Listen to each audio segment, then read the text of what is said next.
Welcome to the island where billionaires tan, goats roam free, and every beach is public, even the one next to that $50 million villa. Saint Barths is a place where Swedish kings once ruled, but French chefs now serve truffle lobster by the sea. Here, planes dive over a mountain just to land, water is made from the ocean, and teenagers must leave the island to go to high school. It's one of the world's smallest, richest, and most fascinating contradictions. Part eco-haven, part tax haven, part Creole village. Get ready. These are the most mind-blowing facts about Saint Barthélemy that you were never told. Saint Barths was once a Swedish colony and still honors that legacy. It might surprise many that this ultra-chic Caribbean island was once under Swedish rule, a fact still woven into its cultural fabric. In 1784, France ceded Saint Barthélemy to Sweden in exchange for trading rights in Gothenburg, making it Sweden's only colony in the Caribbean. During that time, the capital was renamed Gustavia, in honor of King Gustav III, and its port became a thriving duty-free trade hub.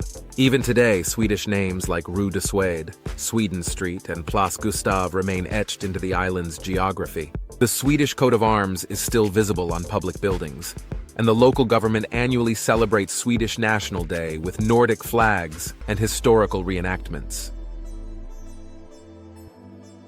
When Sweden sold the island back to France in 1878, it left behind more than stone walls. It left a legacy of cultural duality. As you stroll through Gustavia's quaint, orderly streets, it's not hard to feel that touch of Scandinavian charm mixed with Caribbean soul. This brief but unique chapter in Saint Barth's history gives it a rare European twist, unlike any other island in the region. The island's name comes from Christopher Columbus. During his second voyage across the Caribbean in 1493, Christopher Columbus passed by a small, lush island that caught his eye on the horizon.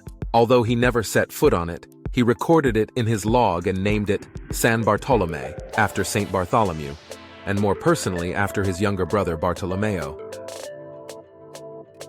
That makes it one of the few Caribbean islands named not after royalty or religious figures alone, but after a family member.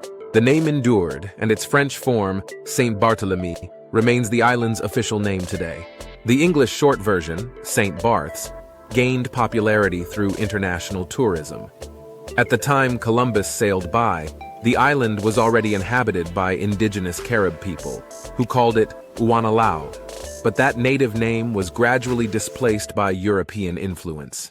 Many are surprised to learn that such a French and elite destination owes its name to a Genoese navigator's personal tribute. In Saint Barths, a name given in passing became part of its lasting identity. The airport is one of the most dangerous and most scenic in the world. Landing at Gustave III Airport in Saint Barths is not just travel, it's an adrenaline-pumping experience. The runway is barely 2,100 feet long, one of the shortest commercial strips in the world, nestled between a steep hillside and a turquoise bay. Pilots must perform a steep dive over a hilltop road, sometimes clearing sunbathing tourists and slow-moving scooters by what feels like inches. Only specially licensed pilots are allowed to land here, and only small propeller aircraft can make the descent. Despite the challenge, it's a favorite of aviation enthusiasts who gather above the runway to film the dramatic approaches, a Caribbean version of St. Martin's famous beach landings. From the air, the landing offers a breathtaking view of Gustavia's red roofs, green hills, and white sand beaches. In 2010, the History Channel ranked it the third most dangerous airport in the world, just behind Toncontin in Honduras and Lukla in Nepal. It's risky, dramatic, and wildly beautiful, just like the island itself. Saint Barths is the Caribbean's unofficial billionaire playground. When winter hits New York or London, the world's ultra-rich descend upon Saint Barthélemy like clockwork. During the Christmas and New Year holidays, the island's population swells from around 10,000 to well over 30,000, and the harbor in Gustavia becomes a floating showroom of mega yachts worth hundreds of millions. You're likely to spot A-listers like Jeff Bezos, Beyoncé, Leonardo DiCaprio, or Elon Musk strolling the streets or partying at Nikki Beach. The island caters to this elite clientele, with 1,000 euros tasting menus, private villas with oceanfront infinity pools, and designer boutiques like Hermès and Louis Vuitton on every corner. Hotels like Eden Rock or Le Barthélemy offer suites that can cost over $20,000 per night during peak season. And despite the extravagance, there's no direct international airport. Guests often arrive via private jet to St. Martin, then island hop by chartered plane or yacht. This inconvenience only adds to the mystique. If you made it here, you're already part of the club. St. Barths isn't just a destination. It's a status symbol wrapped in sunshine and exclusivity. Its tax system attracts millionaires and scrutiny. One of Saint Barthélemy's most appealing secrets for the wealthy is its highly favorable tax regime. For residents, there is no personal income tax, no capital gains tax, and no inheritance tax, a rare trifecta that makes it one of the most attractive places for high net worth individuals in the French-speaking world. However, French citizens who wish to benefit from these exemptions must reside on the island for at least 5 consecutive years, under strict criteria. While this makes it a discreet financial refuge, the island is not considered a tax haven in the traditional offshore sense because it's still under French sovereignty and EU financial oversight. All banks are obligated to comply with French and EU anti-money laundering laws, and large financial moves are regularly audited by French authorities.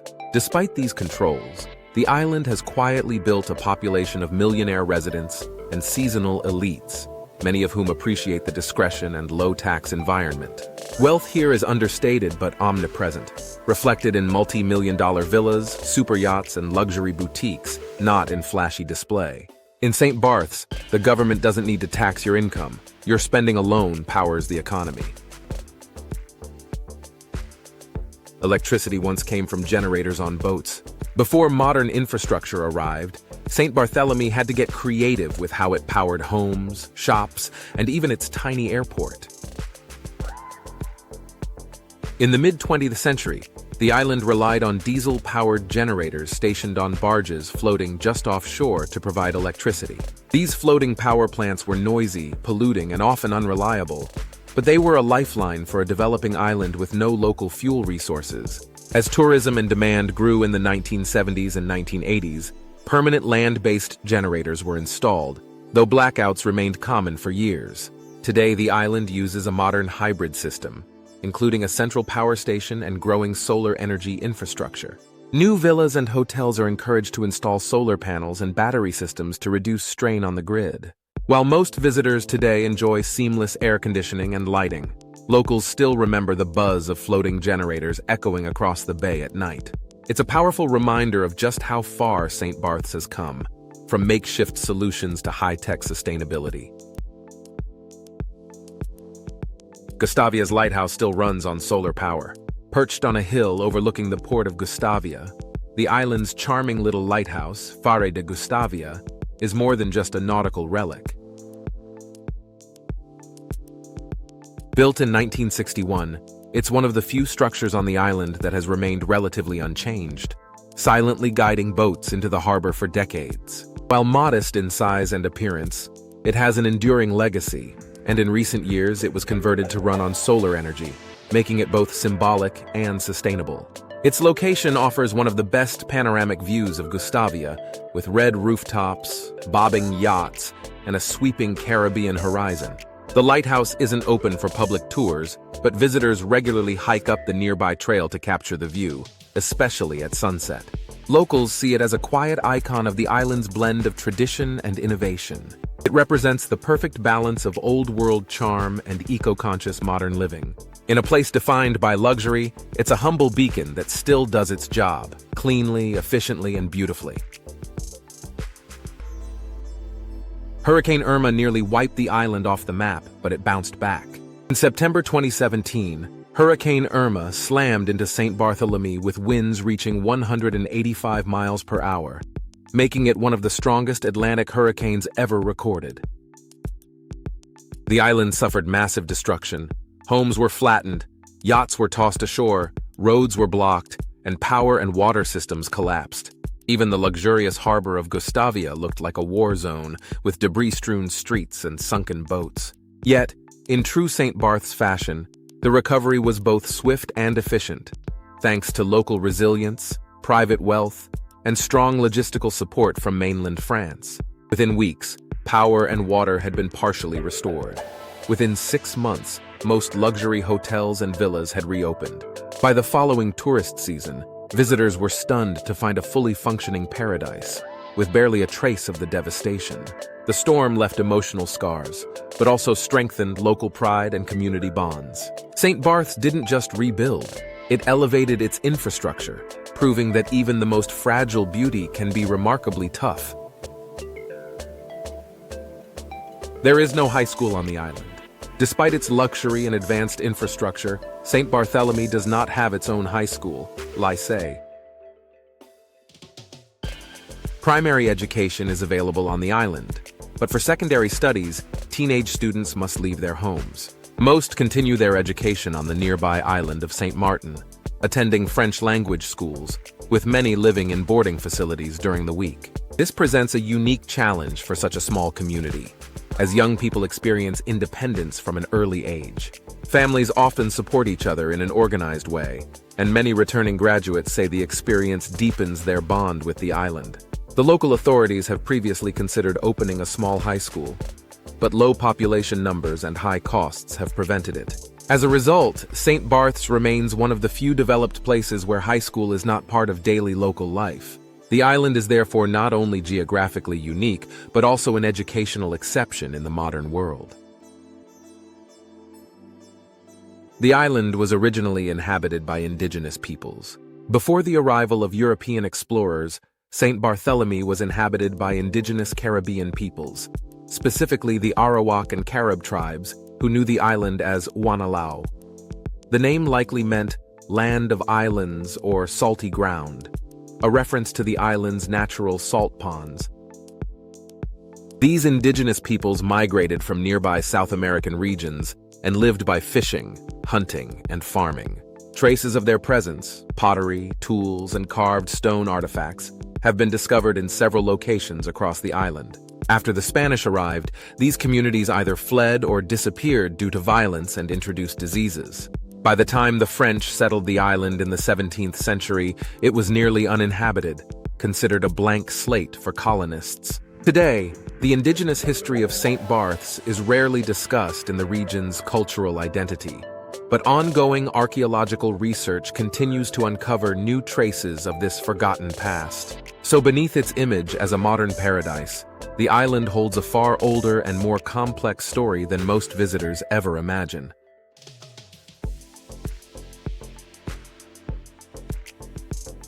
Despite everything, it's still tiny, wild, and deeply local. Beneath the gloss of luxury villas and haute couture lies a tight-knit island community where traditions still matter.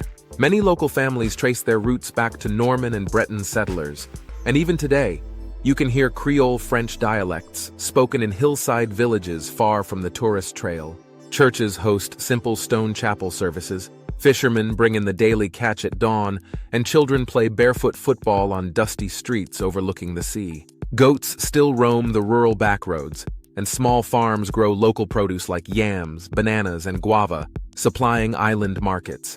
There are no shopping malls or mega resorts, just family-run bakeries, low-key rum bars, and town squares that haven't changed much in 50 years.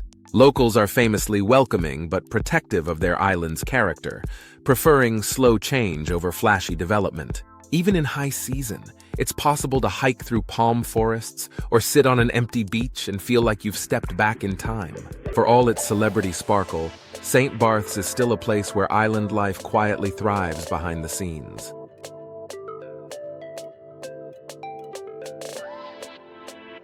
The island's cuisine blends Paris and the Caribbean. Dining in Saint Barthélemy is like eating in Paris with a sea breeze, but the flavors go far beyond French classics. The island's culinary scene is a luxurious fusion of haute French gastronomy and Creole Caribbean flair, where dishes like duck confit meet mango chutney, or lobster is served with passion fruit beurre blanc. Ingredients are flown in weekly from France: Normandy cheeses, Burgundy wines, foie gras, and seasonal truffles, ensuring a level of quality rarely found elsewhere in the Caribbean. At the same time, local fishermen haul in mahi-mahi, red snapper, and spiny lobster, which end up grilled with lime, rum, or island spices. Even casual beach cafes serve food that rivals Michelin-starred bistros in taste and presentation.